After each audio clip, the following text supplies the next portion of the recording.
What's your biggest challenges getting this started? Biggest challenges was it's too good to be true. That was our biggest challenge. People, if you give them something good, they hesitate, they doubt, they don't think it's real, they want it, you know, there's skepticism.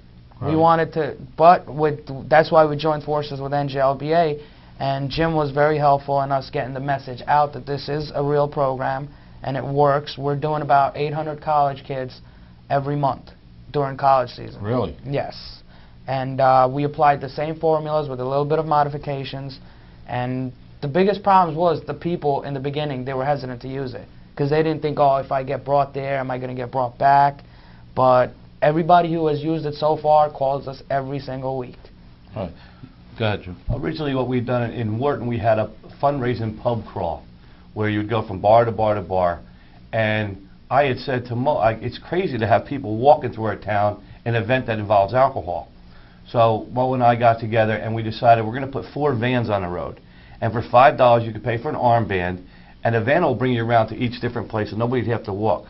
So we cut down liability because, God forbid, a person got hit by a car walking through town when you're doing a fundraiser for a family who's already in need. We wouldn't want to have another family be in need because of the fundraiser that we were doing. So we started it with that, and then once we seen that worked that night and we were getting people home, everything was going so smooth that we decided to do a pilot program in Wharton.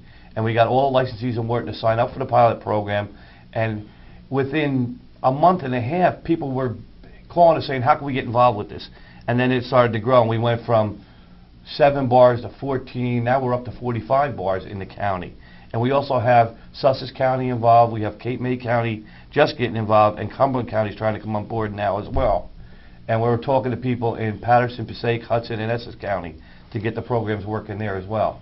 And the bar owners seem to be very receptive for it because it's, like I said, getting a DUI today is devastating, and God forbid somebody gets killed because they're driving. As an owner, I don't want that happening because my customers are my family as much as every other tavern owner in the state. I'm not speaking for myself, but our business is our people, and we don't want to lose anybody.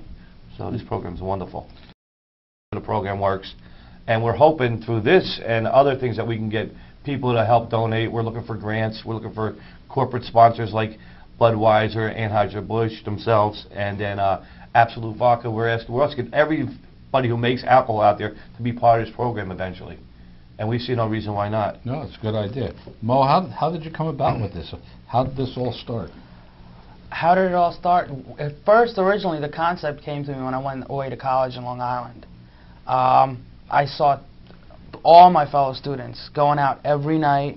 They weren't going close because I was in a pretty suburban area. They were going to like 10, 15 miles away, drinking and then driving back. And a few times I went out with them. I personally don't drink. So I saw them and I just couldn't believe that people in this state of mind are going to be driving. So I started thinking of what I could do, and I started with 1 van. I purchased a van, I put it on in college. I let the kids start using that. And then from there, the program just grew. And who was involved with you when you first started?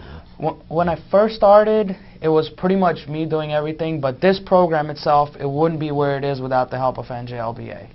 I mean, they were the ones who opened the doors, they got us into the bars. I mean, we're very thankful for them, and they're helping us achieve our goals. It is a very low threshold, and for some people, one drink, 1.5 drinks could put that over the limit. Yeah, and even with the .08, there's a bunch of different theories on .08 itself, but the whole thing is that if you even just get pulled over for a DUI check and you smell like you have alcohol on you, you have to go through the whole ordeal of being checked and everything else, being brought in, getting your breathalyzer done, and if you're not, you still had to go through all that. So we're still stopping people from even having that worry about getting pulled over. If you have a taillight out and you get pulled over, you're still going to have to go through what we call the dance. And this just makes it so much easier that they don't have to worry about that. And the real thing is responsibility, Senator. We don't want anyone, we're not the bars of the 70s and the 80s where we allow people to get drunk and like you see things on TV, anything in a bar scene is a guy sitting there bombed off his neck. It's ridiculous the way they make us look. We're not that kind of owner. Our liability doesn't allow us to be. We're conscious servers, we're conscious bar owners. Like I said, our customers are our family. And we don't want our family getting hurt or losing their jobs. Very good. What are some of the biggest challenges?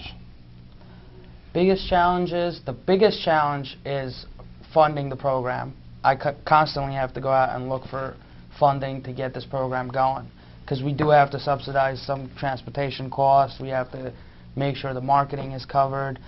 And then the biggest program is to get the bar owners involved. Biggest challenge of this program is getting the bar owners involved and get them to do their part as far as promoting responsibility. And yet you have some bar owners that are reluctant to join? Which I personally don't understand. If I you don't own a understand tavern either. That's today, why I'm asking the question. And Senator, I'll tell you, and this is not to put anything against any of the other bar owners, but the older bar owners who are from the 70s and the 80s think that they can run a business like they did before, but you can't today. So that's why you need alternative methods to run your business. And we go and we ask about it, and they'll say, no, I don't think it's going to work here. I don't think it's going to work for my tavern. I said, how could it not work? If the people are going to get picked up their house, brought out to your bar, and then brought home, how's that not going to work? The program is only as good as the people that will use it and promote it.